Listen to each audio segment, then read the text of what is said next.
Imagine a powerful, unified currency, the euro, uniting diverse European nations, promising unprecedented prosperity and stability. Sounds like a dream come true, right? But beneath this shiny, optimistic facade, a silent and insidious threat was brewing, a perfect storm that would ultimately push Europe to the very brink of financial collapse and send shivers down global markets. This wasn't just about abstract numbers. It was about trust, political will, and the very survival of an ambitious experiment in economic unity. We're about to peel back the layers of the European debt crisis, a period when entire nations stared down economic catastrophe. Major banks teetered on the edge of failure, and the world anxiously held its breath. Get ready to dive into a high-stakes drama where national economies clashed, political leaders squabbled, and the future of a continent hung precariously in the balance. How did we get here? And why did one seemingly small nation, Greece, become the unexpected epicenter of such a monumental and terrifying crisis? The story begins with a grand promise and a deeply hidden problem. Cast your mind back to the late 1990s and early 2000s. The euro was launched with immense fanfare, heralded as a symbol of European integration and a new era of economic harmony. For countries like Greece, joining this exclusive club meant a remarkable transformation. Suddenly, lower borrowing costs, increased trade, and a powerful stamp of financial credibility were within reach.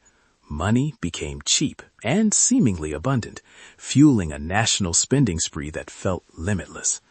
But here's the crucial, dangerous twist. To join the euro, nations had to meet strict financial criteria, known as the Maastricht Treaty rules, like keeping budget deficits under 3% of GDP. Greece, regrettably, wasn't quite playing by these vital rules. Behind the scenes, its government was employing sophisticated, even deceptive, accounting tricks, deliberately hiding the true, escalating extent of its national debt. It was like building a beautiful, grand house on an increasingly fragile and crumbling foundation, and for far too long, nobody in power seemed to truly notice, or, more disturbingly, chose not to see. This ticking financial time bomb, cunningly masked by the allure of easy money and European prestige, meticulously set the stage for an inevitable, painful reckoning. Just as Greece was fully enjoying its low-interest, free spending party, a cataclysmic and unforeseen event struck the world, the 2008 global financial crisis, viciously triggered by the collapse of the U.S. housing market. This wasn't just a minor tremor. It was a seismic, global earthquake that sent devastating shockwaves across continents, shattering financial confidence everywhere. Suddenly, banks worldwide became incredibly cautious. Trust among institutions evaporated instantly, and vital lending seized up almost completely. The easy money that had fueled so much expansion and unsustainable spending in Europe, especially in countries with underlying financial weaknesses, vanished overnight like a phantom. Governments globally had to spend massive, unprecedented amounts to bail out their own failing banks and desperately stimulate their collapsing economies, pushing their national debts even higher into the stratosphere. This monumental global crisis didn't create Europe's simmering debt problem, but it exposed it with brutal, unforgiving clarity, ripping off the Band-Aid. The harsh spotlight was now shining intensely on who had been truly living beyond their means, and Greece, tragically, was about to be caught in its harsh, revealing glare. With the global economy reeling in the aftermath of the 2008 crisis, investors worldwide became incredibly nervous, scrutinizing national finances like never before. They were looking for any cracks in the foundation, any hidden vulnerabilities.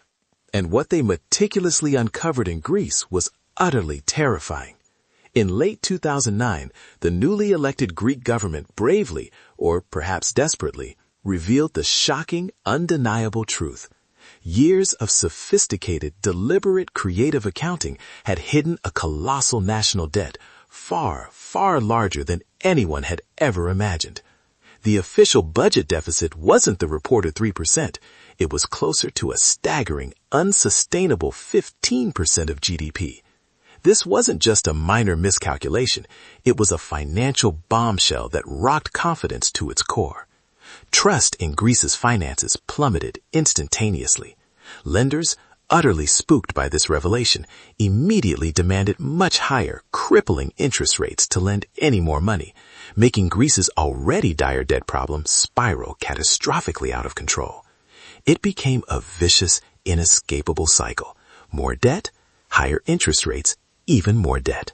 Greece was facing an immediate, desperate cash crunch, utterly unable to pay its bills, and staring down the terrifying barrel of an imminent catastrophic default.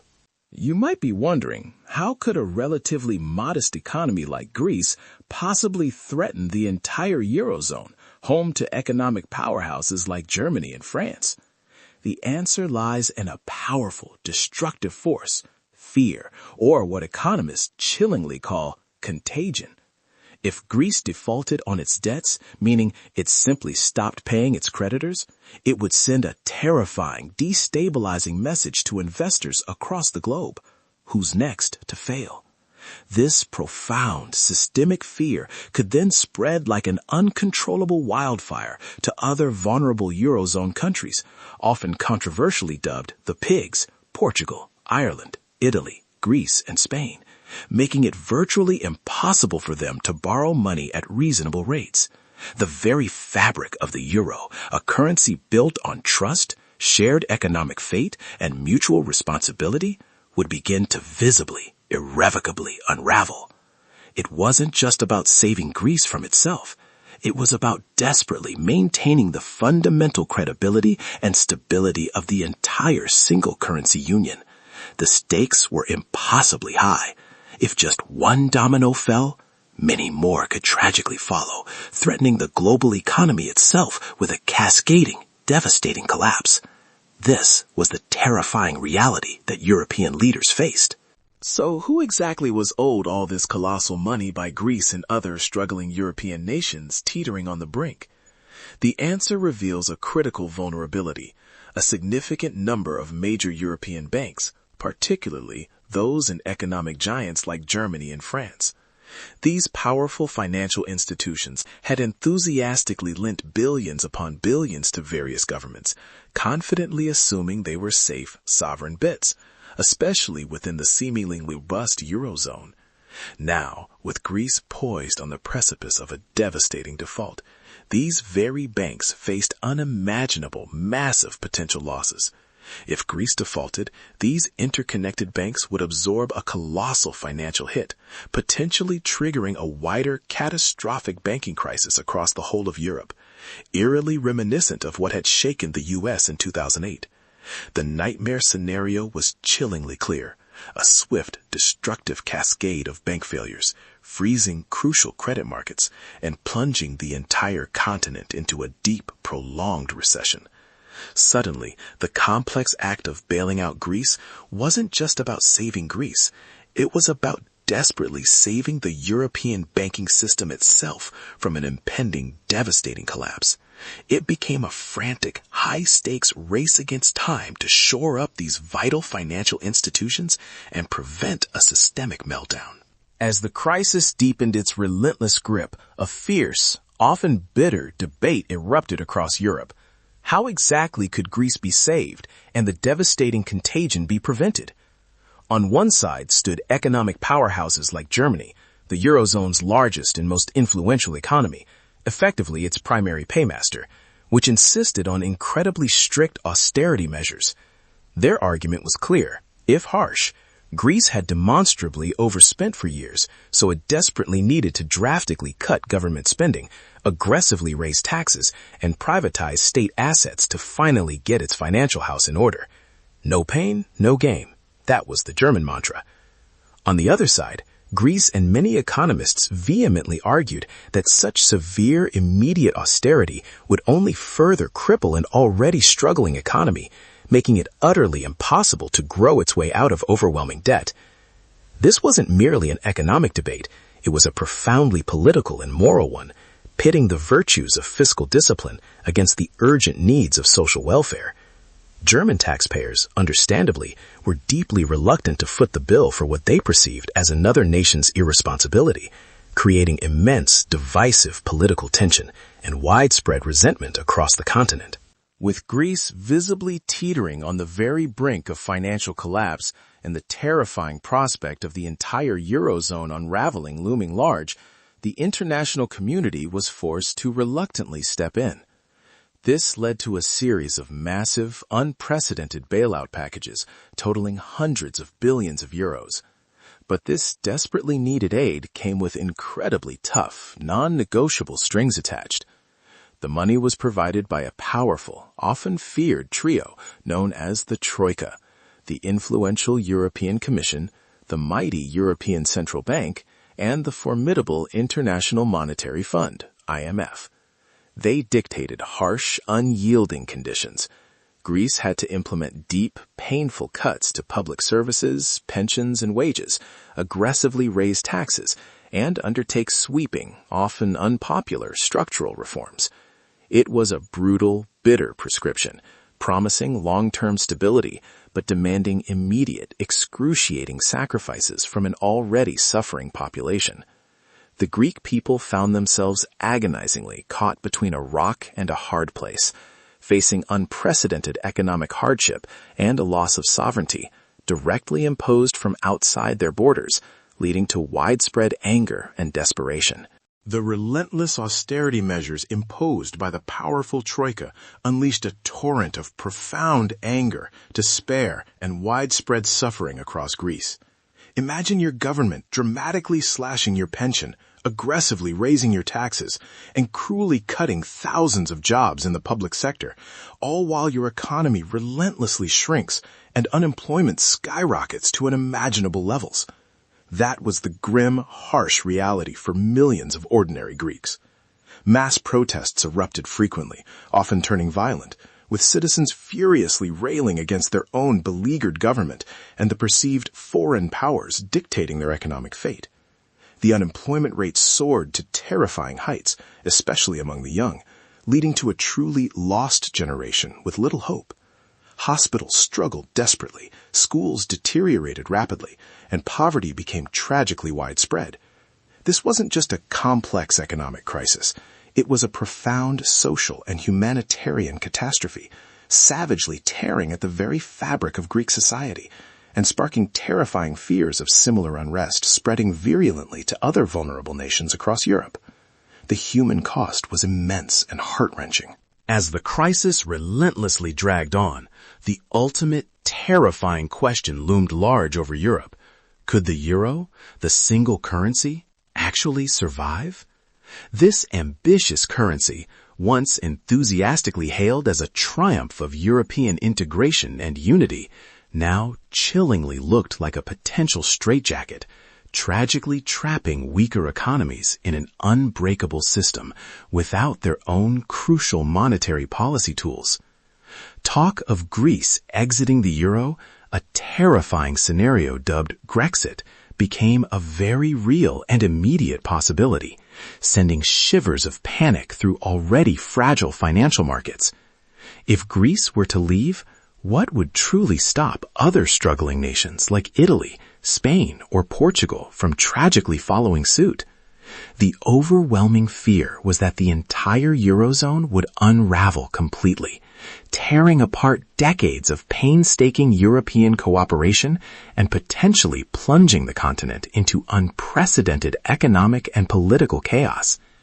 The very dream of a united, harmonious Europe felt like it was hanging by the thinnest of threads, desperately threatened by deep internal divisions, widespread public distrust, and a glaring lack of clear, decisive leadership.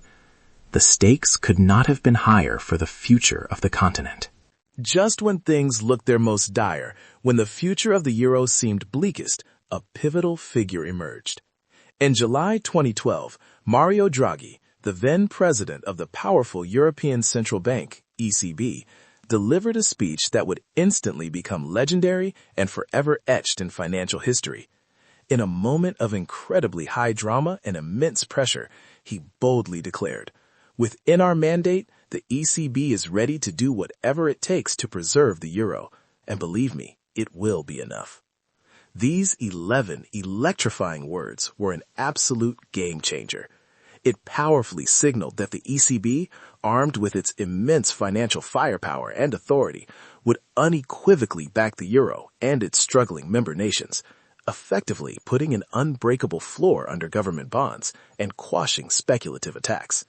It wasn't just a promise, it was an ironclad commitment to provide seemingly unlimited support, if necessary, to prevent a collapse. This powerful, audacious declaration immediately calmed nervous markets, restored crucial investor confidence, and provided vital breathing room, pulling the Eurozone back dramatically from the very precipice of disintegration. It was the ultimate turning point, but the deep economic and social wounds tragically remained.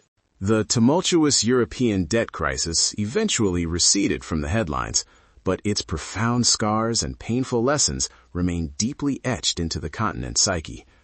Greece, tragically, suffered a devastating economic contraction, losing an astonishing quarter of its GDP, and its unemployment rates, though improved, remained stubbornly high. The crisis forced profound, often unwelcome changes. The Eurozone implemented tough new mechanisms for financial oversight, bravely created a permanent bailout fund, the ESM, and reluctantly pushed for closer fiscal integration among member states. While the euro ultimately survived, the crisis starkly exposed deep, persistent fault lines between member nations, fueling divisive nationalist sentiments and lingering resentment. It highlighted the incredibly delicate balance between national sovereignty and the shared economic destiny of a monetary union. The crisis serves as an undeniable, stark reminder of the immense complexities and inherent risks of such ambitious monetary unions, the insidious dangers of unchecked national debt, and the unwavering political will absolutely required to keep such a grand, ambitious project afloat. It was a brutal, unforgettable lesson, but one that irrevocably reshaped the future of Europe forever.